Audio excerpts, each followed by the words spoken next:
I'm not strong per se, but I just want to speak about uNkulunkulu wesivumelwano, amen. Amen. Because yena uNkulunkulu wesivumelwano basalwane. Yeah. Ke modimo wa selekane ka Sesotho. Amen. Simkhonza ngenxa yokuthi sivumelene thina naye. Yeah. Asihambi lithi uNkulunkulu can two walk together except if they agree. Asihambi noNkulunkulu singavumelananga naye. Amen.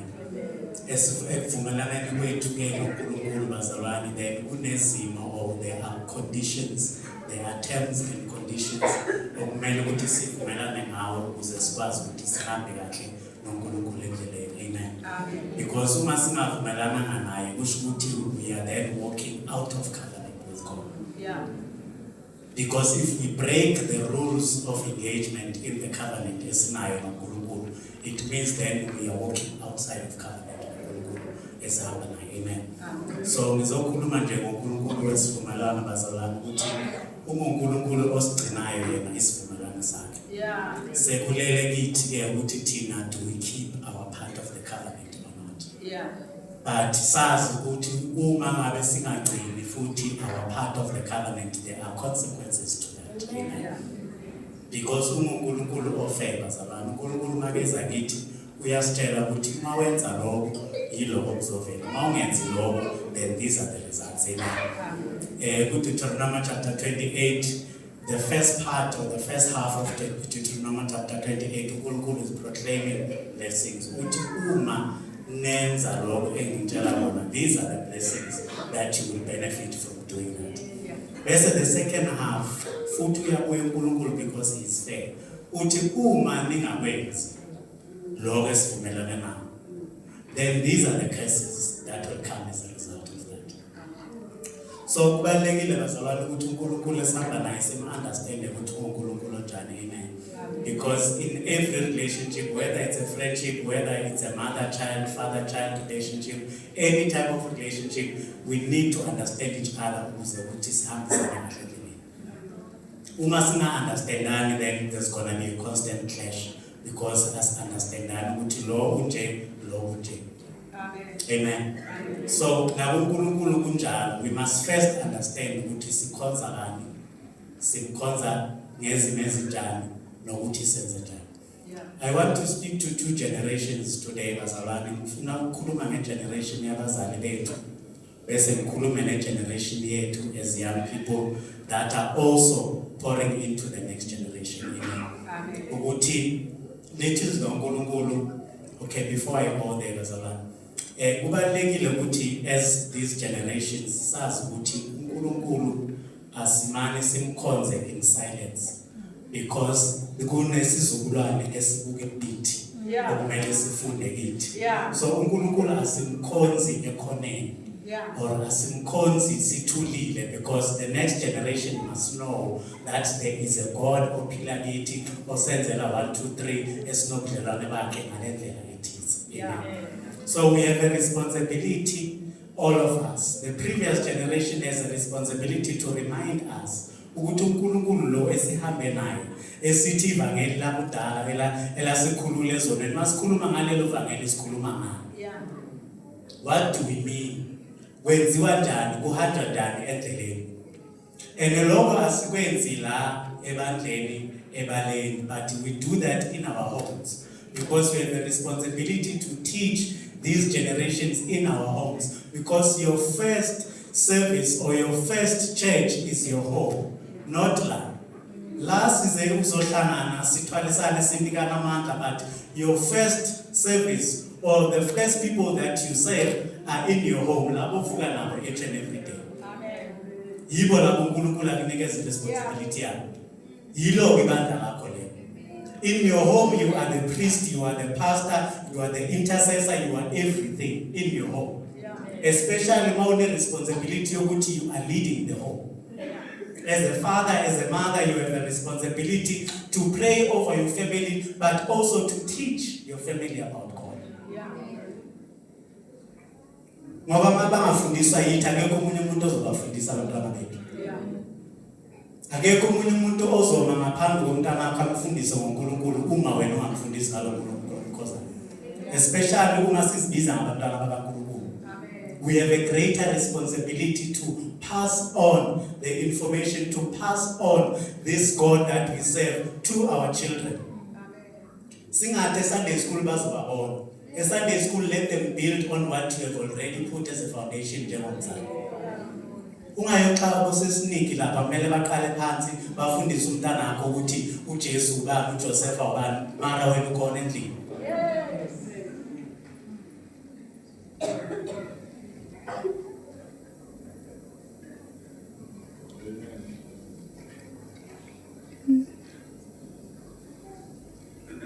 I want to say this, and I'm going to sound controversial, but abanye bayasixaka even in the youth department bangama-seasonal worshippers, because singabazali sihlulekile ukuthi si-instille ukuthi kuyakhonzwa, whether you feel like it or you don't feel like it, because la asihambi ngama-feelings, sihamba ngesivumelwano.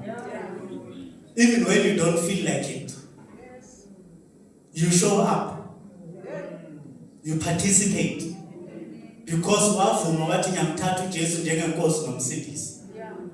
Bongamthatheli ukuyodlala ngithi uJesu. Bongamthatheli ukuthi namhlanje I feel like going to church, namhlanje I don't feel like going to church.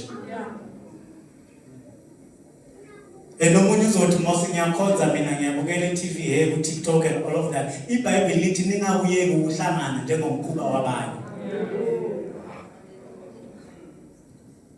Yes, asali bakhona ku TikTok ababusisayo, it's a wonderful thing. But come and fellowship with the believers. Because lokho kungumkhuba wabakholwayo. Uyikholwa njani wena lingahlanganyeli? You can't pick and choose what you want to do and what you don't want to do. We covenant noNkulunkulu. The very same word oltholayo ku TikTok is the very same word that instructs you to come and fellowship with the believers. Linjani kanti lela ku TikTok elitshela ukuthi wena ungahlanganyeli nabanye abazali. Uhlala endlini usibusise ngeTikTok and YouTube and Facebook and all of that. You can follow as many people as you want to follow bazalwane. We are not restricting you from doing that. But we are saying come and fellowship. Wenze into eyenziwa la ekhaya lelo sikhethele wena. Lo. Mangabe ukhethelwe, I'm sorry ke, you have a choice now. When you are of age, you can choose where you want to go fellowship. But one thing you are not going to do is to sit down and not fellowship. Njengomntwana kaNkulunkulu. That you are not going to do. Because belonging to an earthly home gives you structure and direction. Ukuthi la senza njani, la asenza njani. Otherwise you umzali oxakile ongakwazi ukuthi ustructure abantwana bakho because nawe kwawena awuna structure. Makube khona umuntu makakhuluma ukhuzeke. Ungabe umzalwane ongakhuzeki kuthiwe lo vele siyamaza kaThixo. Kumele kube at least one person esazi ukuthi lo uyamthinta. Nanoma thina singamthinti but masibiza lo siyazi ukuthi uzothola. Otherwise, we are raising rebellious generations as time goes by. We are going to the book of Judges. Judges chapter 2. Verse 10 to 14. Oh, Abahluleli chapter 2, verse 10 to 14.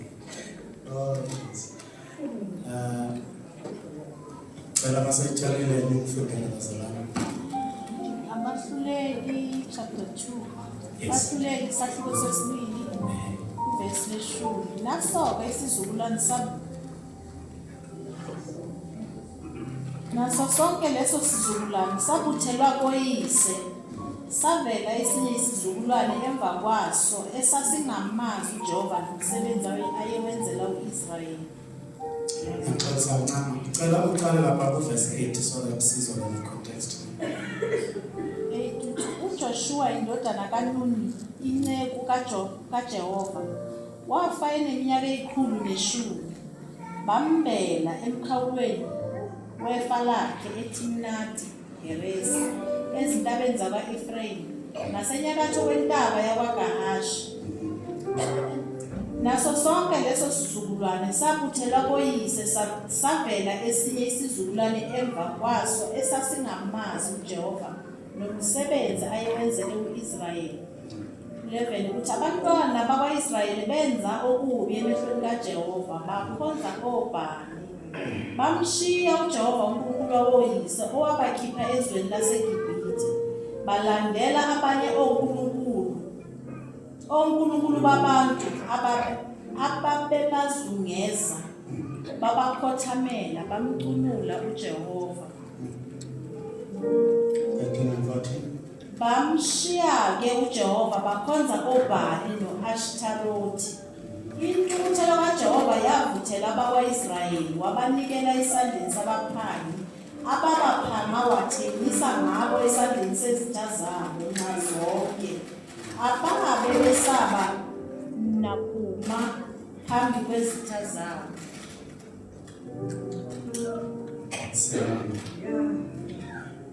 La iBhayibheli in the book of Judges, so incwadi yabahluleli bazalwane igcina ibizwa ngencwadi yabahluleli. It's because there was a period in time for Israel where God constantly had to judge Israel because baphumile esivumelwaneni noNkulunkulu. uNkulunkulu asenze nabo uma baphuma eGibhithe. Now i-generation kaJoshua, there's one mistake abayenza uma bephila. It's that they did not teach abantwana babo ngalo uNkulunkulu bakhiphe eGibhithe. Bavele barelaxa bathi sesifikile ezweni laseKanana, ezweni of milk and honey, singarelaxa manje. Abantwana bethu, we don't have to tell them anything. All they need to know ukuthi sila manje siyaphila, si right, si grand ngempilo uJehova manje. Then they failed to teach their children and the generation coming after ukuthi kunoJehova phela okhonzayo. And Lord Jehovah esimkhonzayo usinike a specific instruction. First and foremost, mabafika eKanana uJehova uthi kubo, you must drive out all those nations abalapho eKanana. I have given you the power to do that. Nibakhiphe so that nibe pure. Because it mix masala, iyayiletha confusion ebandleni, iyayiletha confusion emndenini uma sizoqhuba izinto. So uthi Jehovah, for the sake of your purity, the purity of your worship to me, and the purity of your fellowship with me, drive out those nations so that you remain alone. Nazi ukuthi la in this nation sikhonza uJehova kuphela. What do they do? Bayafika eKanana bathi hayi laba ngathi baqinile nyana, hayi laba ngathi banamandla nyana, bayabayekela bahlala. uJehova nika another instruction uthi, you are not to marry, you are not to give your children to any of the nations that you will find there. Israel wenzani? They go and give their daughters in marriage, they let their sons marry those nations that are around them that do not believe in God. So what do you think is going to happen? You must not be unequally yoked with unbelievers. So if you are going to be unequally yoked with an unbeliever, as umzalwane wazi ukuthi uNkulunkulu utheni. Angikhulumi ngalabo abangena ekukholweni sebashadile with the unbeliever. Ngikhuluma ngalabo ozophuma la akhola usine ahamba yoshada nomuntu ongakholwa. Alazi izwi ukuthi lithi angashadi nomuntu ongakholwa. What do you think is going to happen to that family usine azoyibuilda nalo muntu ongakholwa? So that's what happened then to the children of Israel when they reached Canaan. And then at the end of the day, laba generation yabomamfundisi, then they passed away, all of them. Because abasifundisana ngoJehova nokuthi uJehova ukhonza njani. thina esiyaziyo ile mix masala esikhule kuyo ukuthi la hayi wena uyasishadela noma ufuna nje uyasiphumela uziyele la kabani lapho ekhoneni usitholela indoda lapho ushade ube right kanti right ufika lapho yile life bayaziyo leyo and because abakuzwanga abomamthabela ukuthi lo asikwenzi la then they will continue with that life because that's the life they know. Ukuthi mina hayi ngiyasiphumela mina ngiziyele lapha yathanda abantu ngithole nje umuntu settle down alright othulile onganamsilo you know ozilungele outegrand but ayina Jesu leyo outegrand uyokhulisa umndeni onjani naleyo muntu loyo because at some point you will have to compromise your faith who accommodate a partner yakho. It may not be today, it may not be tomorrow, may not even be 5 years down the line. But kuzoba khona isimo esizovela esizokwenza ukuthi ucompromise ukholo lwakho. Because now you are coming from two different worldviews. Makuvela isimo wena uthastandaze indoda yakho ithi asiyo bika emsamo. Siyobuza abadala ukuthi wenza kanjani. Then that's what happened to the children of Israel. There arose a generation that did not know uNkulunkulu nokuthi ubenzeleni abantu baIsrael nabakhipha eGibhithe. Then they started to worship Baal, not Ubal. There's Ubal as a god. Then there was a system of worship which, when combined, was called Baalim, which means to serve Baal Abanim. Because there were different gods for different anything. There was the god of fertility, there was the god of this and the god of that and the god of that. So then they start participating in these things because laba abeze before them, they failed to teach them ukuthi uNkulunkulu simkhonza kanje and asimqubi nabanye bonke. Akathandi lokho uJehova.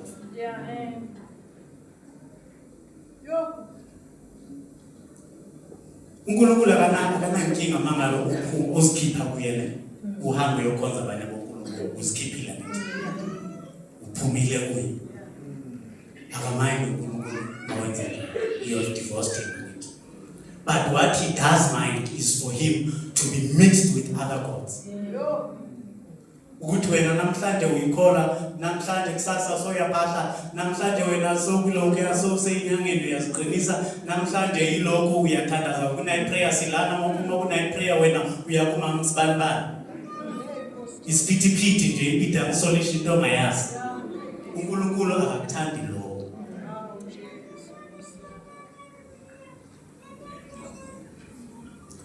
So we have a responsibility bazalwane then those of us who are parents to teach our children ukuthi firstly uNkulunkulu ngubani, two uNkulunkulu masimkhonza simkhonza kanjani, three what are the do's and don'ts mangabe ungumntwana kaNkulunkulu because mangabe sizophila impilo yokukhola yokuthela wayeka ukuthi yonke into ivumelekile then sizoxabana. Because God puts boundaries for us because He loves us, not because He wants to constrain us or to oppress us. Boundaries exist for a reason. Because mangabe ujamba the boundary that has been put, kunobungozi obungale ongabazi. That's why God is putting boundaries. He's not putting boundaries because He wants to oppress us or He wants to own us. But that's not the reason why He puts some boundaries with other false gods. Because I am the only God. Even our conscience must be clear.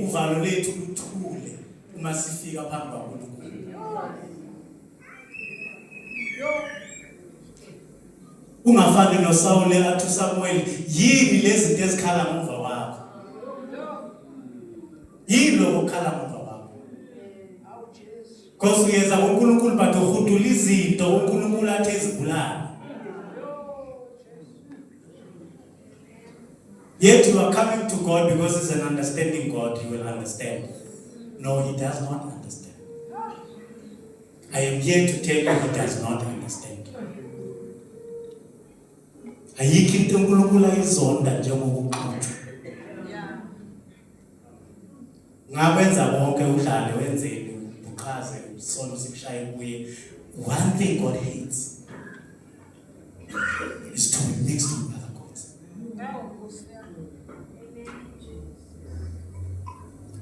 Uthi Paul umusa uvama ukuthi sone na uthi cha. Right? The grace of God empowers us to say no to sin. Yingenxa yomusa sikwazi ukuthi sale isono sithi cha, I do not participate. Mark me absent. It's the grace of God that empowers us to do that. We don't abuse grace and say because uNkulunkulu nomusa ngizohlala kancane la esonweni ngibona ukuthi kwenzakalani. Ithi Bible, the wages of sin is death. You may not die physically, but your spiritual man will die. For all have sinned and come short of the glory of God. Why? Because of sin that we allow in our lives. John Hebrews, you must be careful of the sin that so easily entangles itself unto you.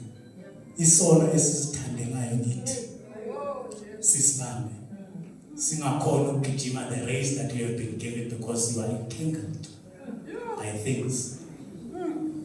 Bese we get surprised when our lives don't progress the way we want them to progress because we are so entangled in things that we should not be entangled in.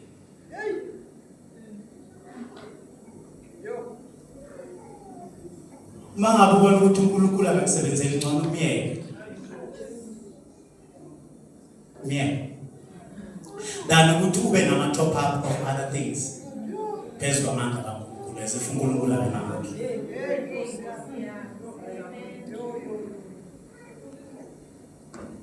Ingoma zakudala ngafundisi bese kuhlungu but bese iqiniso. Kuthi mangabe levangeli liyakuhlula ngcono liyeke. Bese kuba ngathi siba harsh when we say that, but in all honesty bazalwane, we cannot mix God with other things and expect uNkulunkulu ukuthi asibusise. Or ukuthi uNkulunkulu abe in a right standing with us or asibekezelele. When you read the whole book of Judges, God is constantly rebuking abantwana baka-Israel because uyabanikeza umahluleli ababuyise endleleni babe right bathola uGideon ababuyise endleleni baqoqeke abanqobela uNkulunkulu bamkhonza uNkulunkulu afu uGideon baqale phansi. Avusa omunye futhi uNkulunkulu babe ngathi baba right ibe ngathi iyafudumala imoto yabo ihamba ushola udriver baqale phansi futhi.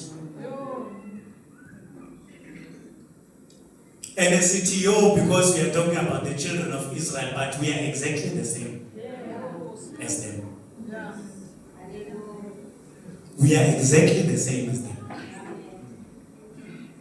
I spoke here last time, Nati, we must be careful of the things that we glorify above God. Endurance it can be many things. But kunezinto esiziphakamisayo sizibeke phambili bese sibeke uNkulunkulu emuva. Bese kuba yithixo zethu lezo zinto lezo. Banye bethu amakhaya wethu, abantwana bethu, ubudlelwano bethu nabangani bethu esingafuni ukuthi makungafika abangani bamanje bathi asambe siye kuphi ngishiya leyo service phakathi. Because sokukhuluma abangani babo. That means you are elevating your friendship above God.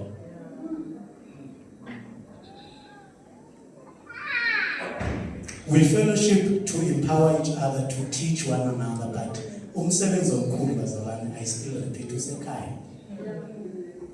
Umsebenzi omkhulu usekhaya, because when we come here with our different teachings from our different families and all of that. The attitudes that we see from abazalwane, see attitude eqala la esontweni, attitude abuya nayo ekhaya bayiyekelile, bayivumela ukuthi benjalo.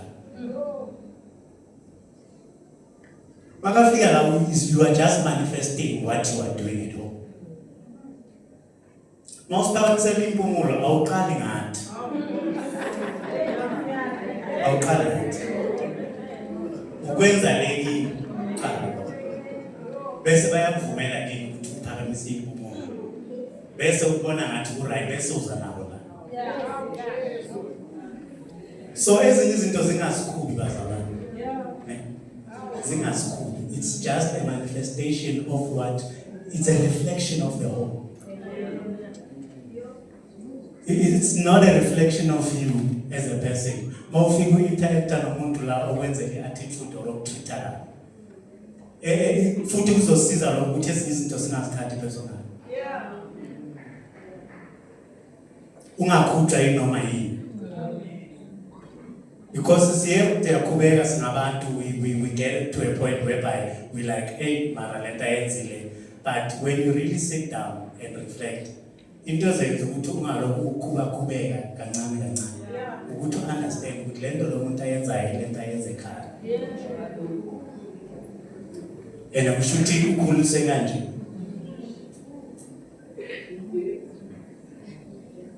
That means if wena wenza into ongayifundiswanga ekhaya uhlaza abazali bakho. If ungayifundiswanga kini ungayenzi. Nento esingakufundisanga la ekhaya leli esikulo manje. Ungahambi uyoyenza ngaphandle. Because you are reflecting us at the end of the day. Mawufika lapha uyobehave njani. Bazothi manje kanti benze njani laba base worship center. Angeke bathuzile kwenza. Bazothi laba se worship center kanti mfundisana njani. So you are a reflection of where you come from.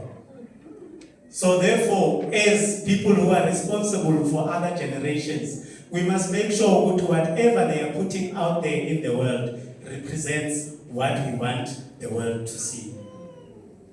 Lokho singafuni ukuthi umhlaba ukubone uku-experience masingakufundisa abantwana bethu. Masingakufundisi bantu lezi zinto lezo. I always say this, abantwana they learn by seeing, not by you saying something. Ukusho kugcwalisela ukwenza. Angeke ngisho something bese ngingayenzi bese ngicabanga ukuthi uthando uzoyenza. It's impossible. Because she's looking at what I'm doing, not what I'm saying. Therefore, i-audio mayimention nevideo. Ungakhulumi audio iyale bese i-video iyale because you're confused about it. And 9 times out of 10 umntwana uzolandela lokho akubonayo than lokho kusho. And also they will conclude in their mind ukuthi umama usho ukuthi unamama. Uphila impilo yamama.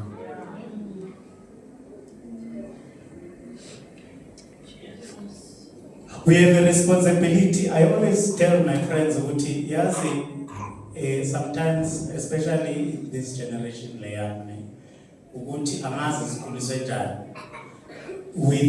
think right? Nize benza ama-jokes on social media ukuthi kahle hle singabantwana or sibantu abadala. Singabantu abadala ukuchazela. Mabakhuluma ngabo auntie nabo uncle basho wena. Basho wena. Nabafana abancane abahlangana nawe estradeni igcine babathi uncle. They are correct. Mabathi time ba correct. We die. It's time we behaved like it. Because now is the confusion, we are stuck in limbo, we don't know where we Svatala. Svatala. Behave like it. That means you don't throw tantrums, you go and address that person.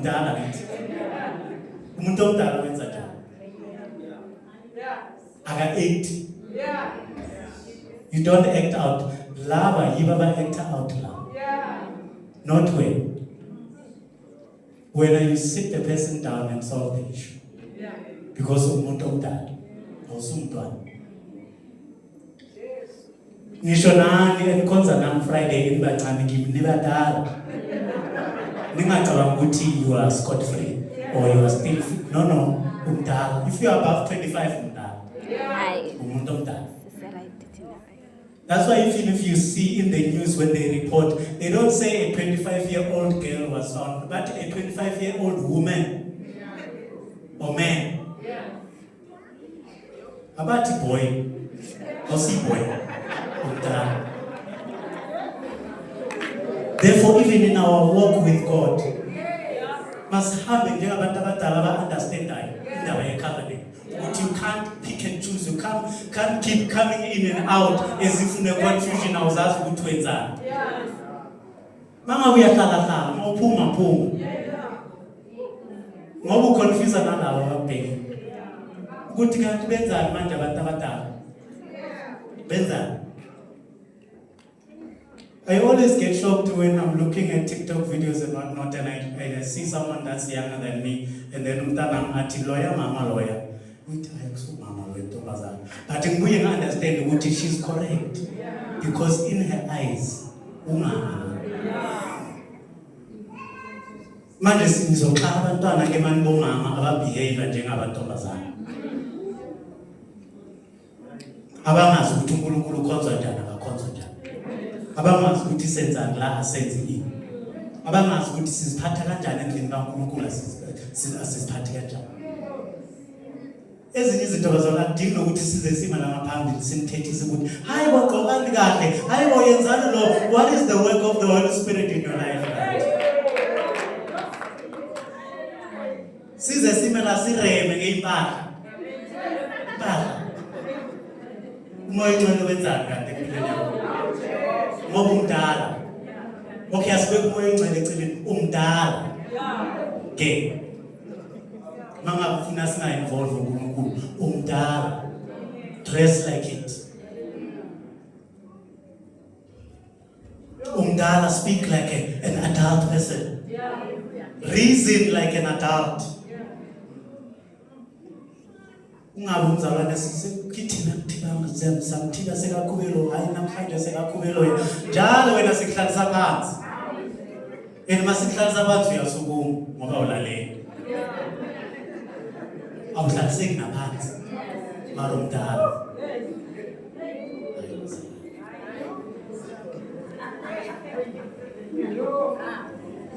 Umoya ngcwele uthi uJesu ngiyahamba mina. But umoya ngcwele uyeza, he will teach you all things and he will remind you of my words.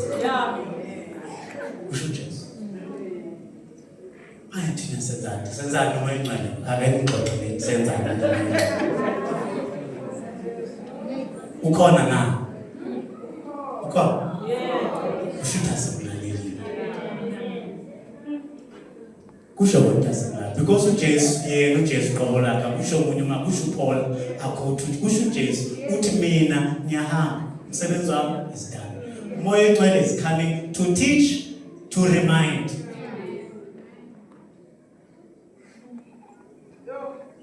Manje wethu akas-remind, akas-teach. Siyazihambela nje. Mamfuna ukudesire ukuthi kusasa ngumfana ngibamfana. Kusasa ngubaba, kusasa ngubhuti. Angizazi nami ukuthi ngiphi. Mara umoya ngcwele ukhona kimi. Uyakhuluma. Shuthi ngi-switch off. Uyamclouda. Uyambambezela kule nto engifuna ukuyenza. And asikwazi ukuhamba ngentando yethu bazalwane sisentandweni kaNkulunkulu. Asikwazi ukuthi sihambe kwentando yethu sisentandweni kaNkulunkulu. We must never allow a generation to rise up engamazi uNkulunkulu sikhona. Especially a generation that we are responsible for. About Joshua Bella, they were responsible for that generation. It was not abantu abadobesayidini bathi wozani izojoyina isizwe sakwa-Israyeli. Bazalwe yibo. Abaqeda la ngabafundisi ngoJehova. Lo bakhiphe eGibhithe. Makuthiwa hayi lo kwenziwa nina uJehova angakwata kabi usikhiphe eGibhithe bathi nikhuluma ngani? nikhuluma ngani thina lokhu kunormal kithi kunormal ukuthi ngiyaqoka ngibe muhle ngihambe ngesontweni ngiphuma esontweni ngihamba futhi ngiyophahla kungambalibali and right ngoba kunormal, it's normalized awukhuzwa futhi. Do you understand how many generations God had to fight with Israel just nge-issue yokuthi bathandaza abanye kuNkulunkulu? If you read the whole Bible, bazalwane, the constant fight between God and Israel, akusukuthi maybe abenzanga ama-rituals right, hey, they didn't wash their hands when they were doing this. Hey, uNkulunkulu kula nawo ukuthi nifunani kulabo uNkulunkulu abanye ngikhona mina uNkulunkulu wenu and sinesivumelwano mina nami. They get carried away to captivity and all of these things. It's because of disobedience. Ukungalaleli izwi uNkulunkulu abanikeze lona abatshele lona. And uqale ngoba baba Adam no Eva. uNkulunkulu banikeze simple instruction. Here's a tree, eat all of the trees, don't touch this one. What do? They touch that one. Late 19 another hiatus. Unikwe hundreds of thousands of trees to eat from. You are restricted from one. And you decide, I'm willing to risk it all just for the one. And it is namhlanje. uNkulunkulu asinike konke. Akunike family right, akunike isonto right, akunike umsebenzi right, akunike konke. Bese you decide whether I'm going to risk it all just for this one experience. Engixabisa nokuNkulunkulu.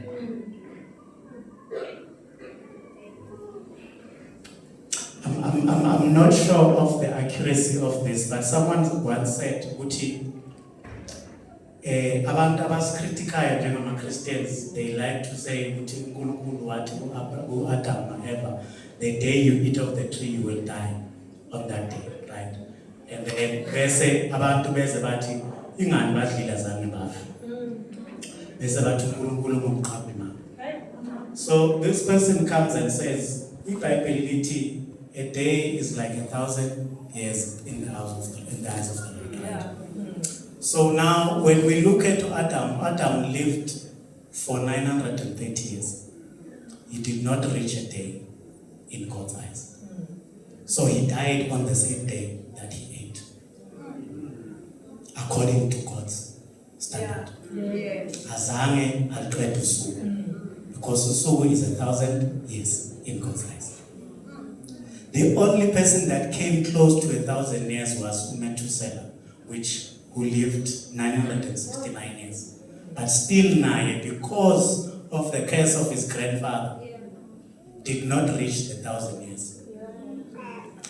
And as you see throughout the Bible, uNkulunkulu keeps decreasing the years ukuthi siphile. In Psalm, he says, I have given you 70 years to live. Why? Because Israel throughout, they keep reducing the number of years that you are supposed to enjoy and live in the present. Namhlanje siya celebrate amafika ku-100. Siya celebrate, and that's only 10% of what you are supposed to live. We celebrate. Mawuqwele ngale ku-100 sidayi uphilile impela. uNkulunkulu is probably a minute. Ukuthi lo usiphilele minute was happy. But the main message, or the main point of my message, namhlanje ukuthi uNkulunkulu sinesivumelwano naye. Yena sasikhethela yena singakhonjwanga nesibambo. Waphakamisa isandla ngoba izwi lahlala inhliziyo yami. Waphakamisa isandla wathi uJesu ngiyamamukela njengenkosi nomsindisi. Ungahambi ke uyohlaza loJesu yamukele nguwe voluntarily. Phakathi kweyiqulu abanye wama wedwa, phakathi kwetende ligcwele waba nguwe wedwa owamukela uJesu njengenkosi nomsindisi. Therefore ngoba wena usikhethele yena lo Jesu, landela imigomo nemibandela kaJesu lo omkhethile. It's as simple as that, bazalwane. Impilo yokukholwa isimple, ifuna nje ukuthi silandele lo uJesu akushoyo. End of story. ayifuni ukuthi siloku sizi-edela sizenzani ukuthi abobani bathi hey uJesu uyabuya i-rapture whatever izinto eziseceleni lezo landela lokhu uJesu akushilo kuphela and uJesu akafihlanga futhi nalo kusezwini lakhe nithi. The only way we can please God is for us to spend time in His Word, understand what God requires from us, and then we do that. Isimple indaba yokukholwa bazalwane ayikho complicated. Siyenza ngathi complicated ngoba singafuna ukuthi sibheke isimo bese si-interpreta impilo zethu according to isimo esisibhekile, not according to the Word of God. Izimo ziyadlula ukhulumile la masuku, but uma sikholwa izimo uNkulunkulu uyaziphakamisa kancane kancane zibe light njengengubo bese ukholwa kuyaqina bese isimo asasifile nanoma singabe sikholwa. Awusasizwa. But awukwenzi lokho uma ungalazi izwi loNkulunkulu. Awukwazi ukwenza lokho. Futhi awukwazi ukwenza lokho uma ungalandeli izwi loNkulunkulu ngoba kukhona abantu abalaziyo izwi kodwa bangalilandeli futhi. Uthi uJames uyafana nomuntu ozibuka esipilini uma ungalenzi izwi loNkulunkulu. Uyafana nomuntu ozibuka esipilini athi makajika bheka le akhohle ukuthi bekanjani. Because the only mirror we can judge ourselves with is the Word of God. Hayi ukuthi abangani bami bathini, hayi ukuthi umfundisi uthini nomfundisi, hayi ukuthi ubani uthini. The Word of God judges me. Sengikhulumela nalaba ke bathanda ukuthi siyabajaja masikhuluma. Yizwi lenkosi lijaja yakusini. Because the Word of God has authority to judge you. I'm simply reminding you who you are. Because I'm going to do esipilini wakhola. Mawubhekale. So someone has to remind you. And I can't remind you according to my own feelings now. I must remind you according to the Word of God. Ukuthi wena umntwana kaNkulunkulu nomntwana kaNkulunkulu akayenzi 1 2 3. End of story. Ayixabanisi, ayixoxisi, ayenzi. Ngibonisa izwi kaNkulunkulu ukuthi izwi kaNkulunkulu lithi umntwana kaNkulunkulu akabehave kanje. End of story. Mawufuna ukuxabana ngokuxabana noNkulunkulu ngoba ushilo izwi lakhe. Ungaxabani nami enekukhumbuza izwi kaNkulunkulu. Ukuthi we don't behave like this as children of God.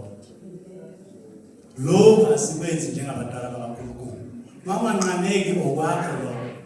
Kusho ukuthi uzayikhuluma noJehova on the judgment day. But we must be able to subject ourselves to the Word of God njengabantwana bakaNkulunkulu.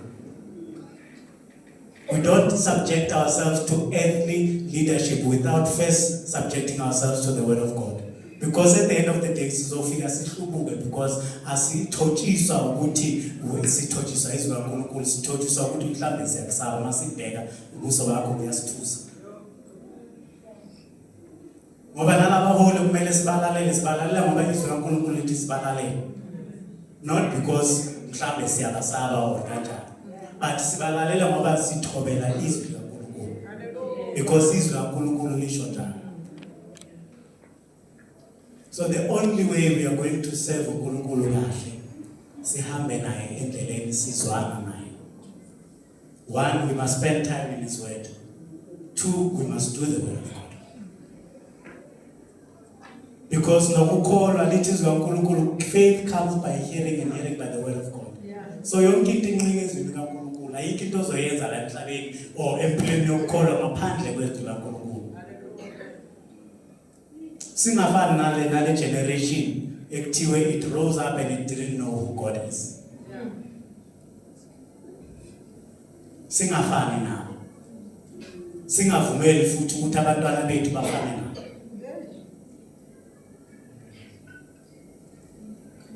We have a responsibility to teach. Nanoma unganayo umntwana, your cousin has a child, whoever has a child, be responsible. For evangeli lelo phila kulo. Be responsible and uliphile ungalikhulumi uliphile. Ukukhuluma kugcwalisela ukwenza. Angeke wenze into ongayiphili. If uwazi ukuthi vele mina ngiyiphili yekela vele ungashonisi. Ngoba uzoconfuse abantwana. But if uyazi ukuthi wena uphila ivangeli, then speak about the gospel. Speak about evangeli lelo oliphilayo. And make sure that the next generation does not grow up without knowing God. And uNkulunkulu esimkhomba kuwo masiye kuye nathi uthi Paul, follow me as I follow Christ. Loyo muntu uyahamba ulandela uKristu lo. Akathi follow me nje without direction. Uyakutshela ukuthi mina ngilandela uKristu, so mawufuna ukulandela mina, wazi ukuthi nami umuntu engimlandelayo. It should be so even in the workplaces that we are at, in the leadership positions that we are given. We are not given those leadership positions for fun. Ukuthi bazi ukuthi wena isikhokho vele hayi wena ama promotion into zakho. Lead with integrity. Lead as an example of umntana kaNkulunkulu ukuthi uhola kanjani. Ukhola kwakho kungafani nokhola kwabanye abantu. Ukuthi umzalwane ukhona la uyahola usiphethe mara akuna difference akubonakala. Nanoma ngingena emsebenzini wakho ungaziwa ukuthi umzalwane ubani. Lapho umzalwane umphathi okuwesi. Umphathi we-institution but akwaziwa ukuthi umntana kaNkulunkulu. Or noma kwaziwa ukuhamba kwakho kuneyigwego. Bayakusola ukuthi understand ukuthi lo ube umzalwane kanjani ngoba abanye abazalwane ababehave njengayo. So we have a responsibility bazalwane, wherever we are tasked with leadership, we must make sure ukuthi uKristu uvelela yena kuqala before kuvela thina. Thina singavela nje ezebhansela but uJesu makavele kuqala. Makavele kuqala uJesu kwazi ukuthi lo ulandela uJesu. Lezi zinto azenzayo ukulandela uJesu. And I'm not saying you must not discipline people ngoba uthi wena uyakholwa, because it is biblical. If there's something wrong, then there must be disciplinary structures in place to deal with those things. Singabi labazalwana abantengentenge abaphusha umoya ukuthi bayelenga le. You must be able to stand your ground, but you must be also able ukuthi ukhomba abantu uKristu ukuthi nami uKristu mina ngilandela yena. If isimo sidinga ukuthi khuleka phela. Ngathi hayi mina angisumfundisi Moses Hoteli, mina ngisise leader, mina ngisitazisa umzalwane. Abantu umzalwane mntana kaNkulunkulu. Ukhuleka phela kureservelwa ukuthi wena mawuzikhulekela wena kuphela nenkinga zakho. It means la ubekwe khona isimo masidinga ukuthi ukhuleke, you must be able to pray izigaba likaJesu. Because abanye abantu bayosindiswa kanjalo. Abanye abantu babona kanjalo uJesu ukuthi uyaphila. Ukuthi hayi mahlolo wakhuleka ngalela langa. 3 weeks later isimo salunga. Then we can track it back ukuthi umahlolo wakhuleka. Lesimo silunga nje ngoba umahlolo wakhuleka. Bese umuntu ba convince ukuthi hayi lento yakhe yaphila. Shothi uyamphile noJesu. Manje masisifihla sichasha senzana. It doesn't help you, it doesn't help God, it doesn't help the world. Elithi iBhayibheli thina singukukhanya kwezwe. You are a city on a hill. You cannot be hidden. Noma ungasifihla awukhoni ukusifihla ngoba ubekwe lapha phezulu. So wonke umuntu ubheke wena ukuthi wenza njani.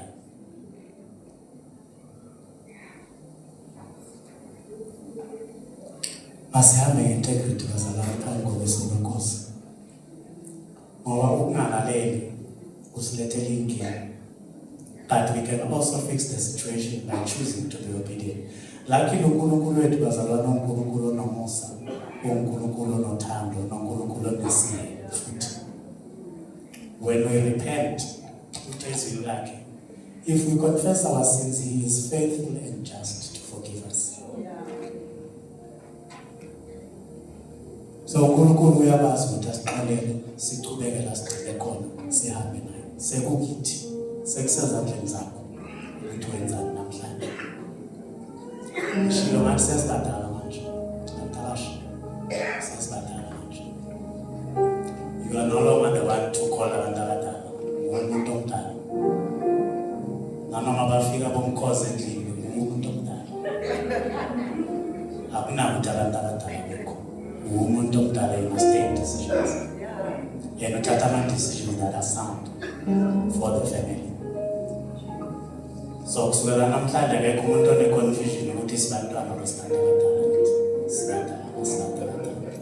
ayisekho i-confusion, leyo argument is finished.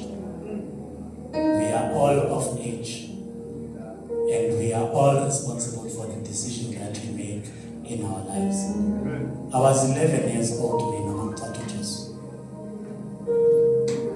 samile kuleso siqomo leso. So akunakuthi mina ngumntwana yini I can't decide mina can't yekele. You are of age now. This was it. See 2000. Nazalane uNkulunkulu muhle uyasithanda futhi. Akasikhuzi ngoba amasithanda but usikhuza ngoba asithanda. Amen. Lithize lakhe laba abathandayo uyabaqondisa uyabalaya uyababuyisa endleleni. So sometimes when you speak harsh, it's not because asikuthandi or asithandisisi, but it's because we love you so much we cannot watch you go into destruction.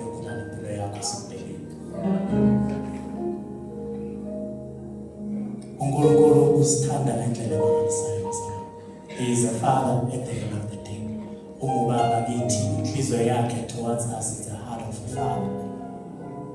Nokukhuza bakhe ukukhuza kwababa because esithanda efuna ukuthi asiqondise asibuyise endleleni.